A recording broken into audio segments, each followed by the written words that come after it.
Sa Pilipinas, isang bagay ang hindi maikakaila, ang pagmamahal ng maramong Pinoy sa Jollibee. Mula sa Chicken Joy hanggang sa masasarap na Burger at Jolly Spaghetti, madalas ito unang pumapasok sa isip kapag gutom na gutom. Ngunit habang lumalaganap ang mabilis na buhay, maraming kabataan, estudyante at maging mga pamilyang Pilipino ang halos araw-araw na kumakain sa fast food. Bagamat mahusay ang serbisyo at nostalgic ang lasa, may lumalahing babala mula sa agham at mga pag-aral sa nutrisyon na dapat isaalang-alang bago gawing regular na bahagi ng dieta ang pagkain sa Jollibee. Ating tatalakayin ang 6 na malalalim na dahilan na hindi dapat baliwalain. Ito ay hindi anti-Jollibee, kundi paalala sa kalusugan at tamang desisyon ukol sa pagkain. Pero bago tayo magsimula, sabihin mo sa komento kung anong pagkain ng Jollibee ang madalas mong ini-order. Ngayon, simulan na natin. Unang dahilan, mataas na calorie at matabang nilalaman. Isa sa pinakamalaking dahilan kung bakit dapat mag-ingat sa pagkain sa Jollibee ay ang sobrang mataas na calories at taba sa karamihan ng kanilang menu. Marami sa mga pinakasikat na produkto tulad ng Jollibee Chicken Joy, Jolly Spaghetti at mga fries ay may mataas na calories, sodium at saturated fat. Ayon sa mga nutritional analysis, ang karaniwang 2-piece fried chicken meal sa fast food ay naglalaman ng hanggang 700 plus calories at napakataas ng sodium. Mas mataas kumpara sa ilang pagkain sa iba pang fast food chain. Ang ganitong labis na calories at taba ay may direktang koneksyon sa pagtaas ng body weight at pagtaas ng LDL cholesterol, na isa sa mga pinakakaraniwang risk factors ng sakit sa puso. Ang pagkain ng restaurant food na may mataas na calories at fat ay hindi nagdudulot lamang ng pansamantalang sikmura. Maaari itong mag-ambag sa pangmatagalang kondisyon tulad ng obesity, mataas na presyon ng dugo at cardiovascular disease. Dagdag pa rito, ang mga sugary drinks na madalas kasama sa meals ay dagdag na nagpapataas ng calories ng walang sustansya. Hindi sapat ang simpleng treat mentality, kailangang unawain ang nutritional load ng bawat pagkain upang maprotektahan ang sariing kalusugan. Pangalawa, fast food at panganib sa high blood at diabetes. Maraming pag-aaral sa Pilipinas at iba't ibang bansa ang malinaw na nag-uugnay ng madalas na pagkain ng fast food at pritong pagkain sa pagtaas ng panganib ng hypertension at type 2 diabetes. Sa mga lokal na datos tulad ng Filipino Women's Diet and Health Study at iba pang nutrition surveys, nakita na ang mataas na konsumo ng fried at processed food ay may kaugnayan sa mas mataas na kaso ng pre-hypertension at hypertension. Kapag hindi ito naagapan, maaari itong humantong sa seryosong sakit sa puso, stroke at kidney disease. Kapag regular na nakakatanggap ang katawan ng sobrang sodium, saturated fat at trans fat mula sa pritong manok, burger, fries at processed meats, napipilitan ang puso na magtrabaho ng mas mabigat. Ang sobrang asin ay nagdudulot ng fluid retention na nagpapataas ng blood pressure. Samantala, ang refined carbohydrates at matamis na inumin gaya ng regular soda ay mabilis magpataas ng blood sugar, na sa paglipas ng panahon ay maaring magdulot ng insulin resistance, isang pangunahing hakbang papunta sa type 2 diabetes. Ayon sa mga eksperto sa public health, ang kombinasyon ng high sodium, unhealthy fats at excess sugar ay direktang nakakaapekto sa metabolic health. Ang hypertension at diabetes ay hindi simpleng kondisyon. Ito ay mga chronic disease na nangangailangan ng panghabang buhay na gamutan, regular na laboratory tests, mahigpit na diet modification at malaking gastusin. Mas mabuting maagapan kaysa magpagamot. Ang bawat pagkain ay desisyon para sa kalusugan mo at ng iyong pamilya. Kung nanonood ka pa rin ng video na ito at nakakatulong sa iyo ang mga impormasyong ito, paki-comment ng numero 2 sa ibaba para malaman kung nandito ka. At kung hindi ka pa nakasubscribe, inirerekomenda kong mag-subscribe ka at i-on ang bell notification para hindi mo makaligtaan ang mga susunod na videos. Ang iyong suporta ay tumutulong sa amin na makagawa pa ng magagandang content para sa iyo. Ngayon, magpatuloy tayo. Pangatlo, nutritional na deprivation at empty calories.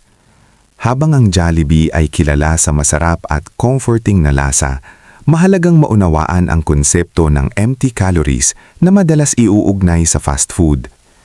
Ayon sa mga nutrition experts at sa National Nutrition Council, ang empty calories ay tumutukoy sa mga pagkaing mataas sa calories, asukal o taba, ngulit mababa sa mahahalagang sustansya tulad ng fiber, bitamina at minerals.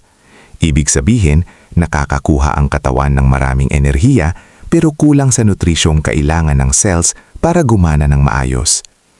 Batay sa mga pag-aaral sa larangan ng public health nutrition, ang madalas na pagkonsumo ng energy-dense ngulit nutrient-poor na pagkain ay maaaring magdulot ng micronutrient deficiencies sa paglipas ng panahon. Kapag kulang sa bitamina at minerals tulad ng iron, vitamin C at B-complex, maaaring makaranas ng madaling pagkapagod, mahinang resistensya at mas mabagal na paggaling kapag nagkakasakit. May mga research din na nag-uugnay ng low-fiber diets sa mas mataas na risk ng digestive problems at metabolic concerns. Ang mga paboritong pagkain tulad ng burger, spaghetti at pritong manok ay maaaring bahagi ng balanced lifestyle kung paminsan-minsan lamang. Ngulit kung ito ang nagiging pangunahing pagkain araw-araw, maaaring hindi matugunan ang rekomendadong balanse ng protina, healthy fats, whole grains, gulay at prutas. Para sa mas matibay na kalusugan, mahalaga ang diversified diet na nagbibigay hindi lang ng busog na pakiramdam, kundi kumpletong nutrisyon para sa pangmatagalang sigla at lakas. Pang-apat, sodium at panganib sa sakit sa puso. Isa sa pinakamalaking panganib sa madalas na pagkain ng fast food gaya ng Jollibee ay ang napakataas na sodium content ng karamihan sa kanilang menu items. Ayon sa mga pag-aaral ng mga international health organizations tulad ng World Health Organization or WHO at American Heart Association or AHA, ang sobrang sodium intake ay direktang konektado sa pagtaas ng blood pressure na pangunahing risk factor sa heart attack at stroke. Inirekomenda ng mga eksperto na hindi lalampas sa 1,500 to 2,000 milligrams ng sodium kada araw ang isang adult, lalo na kung may hypertension o may risk sa sakit sa puso.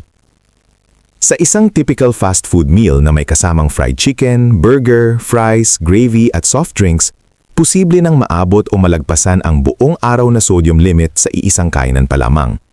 Ang processed meats, sauces, breading at flavor enhancers ay karaniwang mataas sa asin upang mapanatili ang lasa at shelf life. Ang sobrang sodium ay nagdudulot ng water retention, pamamada ng paa at mukha, headache at pagkapagod. Mas seryoso pa rito, pinipilit nitong magtrabaho ng mas mabigat ang puso dahil tumataas ang presyon ng dugo. Ang hypertension ay tinatawag na silent killer dahil kadalasan wala itong malinaw na sintomas hanggang magkaroon ng komplikasyon. Maaaring hindi agad maramdaman ang epekto, ngunit ang pangmatagalang labis na sodium intake ay may malalim na epekto sa kalusugan ng puso at kabuuang katawan. Pang-5, addictive eating behavior at cravings. Ang mabilis at highly palatable na pagkain tulad ng Jolly Spaghetti, Chicken Joy at fries ay hindi lamang basta masarap. Ayon sa mga pag-aaral sa neuroscience at nutrition, ang kombinasyon ng salt, fat at sugar ay sadyang dinisenyo upang maging sobrang kaaya-aya sa panlasa. Ang ganitong kombinasyon ay nagtitrigger ng malakas na paglabas ng dopamine sa utak, ang kemitan na konektado sa reward at pleasure system. Ito ang tinatawag ng mga eksperto na reward-driven food intake. Kapag paulit-ulit itong nangyayari, nasasanay ang utak na hanapin ang parehong level ng kasiyahan, kaya mas lumalakas ang cravings. Sa paglipas ng panahon, ang pagkain ay hindi na lamang tugon sa gutom, kundi nagiging paraan na rin para maibsan ng lungkot, stress o pagod, isang pattern na kilala bilang emotional eating o stress eating. Ipinakikita ng research na ang ganitong eating behavior ay konektado sa overeating, weight gain at mas mataas na risk ng obesity. Sa mga kabataan at estudyante, mas laganap ito dahil sa academic pressure at lifestyle na kulang sa tulog at regular na pagkain. Ang paglimit sa ganitong uri ng pagkain ay hindi simpleng pagdadiet. Ito ay hakbang tungo sa mas maayos na relasyon sa pagkain at mas balancing mental health. Ang pagiging mindful sa food choices at pag-intindi kung bakit tayo nag-crave ay mahalagang unang hakbang sa mas malusog na pamumuhay. Kung nanonood ka pa rin ng video na ito at nakakatulong sa iyo ang mga impormasyong ito, paki-comment ng numero 5 sa ibaba para malaman kung nandito ka. At kung hindi ka pa nakasubscribe, inirerekomenda kong mag-subscribe ka at i-on ang bell notification para hindi mo makaligtaan ang mga susunod na videos. Ang iyong suporta ay tumutulong sa amin na makagawa pa ng magagandang content para sa iyo. Ngayon, magpatuloy tayo. Pang-anim, masustansyang alternatibo at pagbabago ng lifestyle. Hindi sinasabi na bawal habang buhay ang pagkain sa Jollibee. Ang mahalaga ay moderation at balansing pamumuhay. Ayon sa mga pag-aaral ng World Health Organization, WHO, at iba't ibang nutrition research, ang labis na pagkonsumo ng processed food na mataas sa sodium, asukal, at saturated fat ay may kaugnayan sa mas mataas na panganib ng obesity, hypertension, type 2 diabetes at sakit sa puso.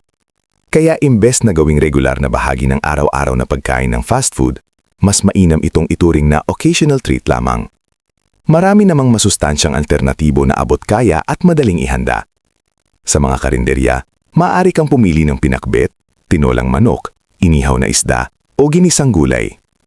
Ang mga pagkaing mayaman sa gulay, prutas, whole grains tulad ng brown rice, at lean protein ay napatunayang nagbibigay ng mas sustained energy, mas maayos na digestion, at mas matatag na resistensya.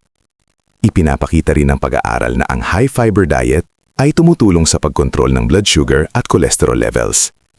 Hindi lang pagkain ng usapan, mahalaga rin ang regular na ehersisyo, sapat na tulog, 7 to 9 hours para sa adults, at tamang hydration. Ang simpleng 30 minutes na brisk walking araw-araw ay may malaking benepisyo sa puso at mental health. Sa huli, ang kalusugan ay hindi tungkol sa panandaliang sarap, kundi sa pangmatagalang kalidad ng buhay. Ang bawat informed choice na ginagawa mo ngayon ay investment para sa mas masigla, produktibo, at mas mahabang buhay kasama ang pamilya. Pangwakas na kaisipan. Sa huli, ang layunin ng video na ito ay hindi upang siraan ang paboritong kainan ng maraming Pilipino tulad ng Jollibee, kundi upang magbigay ng mas malalim at masusing pag-unawa tungkol sa epekto ng ating mga pagpipilian sa pagkain. Totoo na ang Jollibee ay bahagi na ng kulturang Pilipino, kasama sa mga birthday, graduation at simpleng salusalo ng pamilya. Ngunit ayon sa iba't ibang pag-aaral mula sa mga pandaigdigang institusyon sa nutrisyon at kalusugan, ang madalas na pagkain ng fast food na mataas sa sodium, saturated fat at refined carbohydrates ay may kaugnayan sa mas mataas na panganib ng obesity, hypertension, type 2 diabetes at sakit sa puso. Hindi masama ang paminsan-minsang pagkain nito, ngulit ang regular at labis na konsumo ay maaaring magdulot ng pangmatagalang epekto sa ating katawan. Bago muling umorder ng Chicken Joy Bucket o Jolly Spaghetti Combo, makabubuting suliin ang nutritional content at isaalang-alang kung paano ito nakakaapekto sa iyong daily calorie at sodium intake.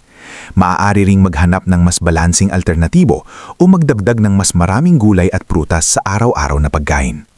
Ang tamang impormasyon ay nagbibigay sa atin ng kapangyarihang pumili ng mas matalino. Sa huli, ang tunay na regalo natin sa ating sarili at pamilya ay hindi lamang kasiyahan sa panlasa, kundi mahabang buhay na masigla, malusog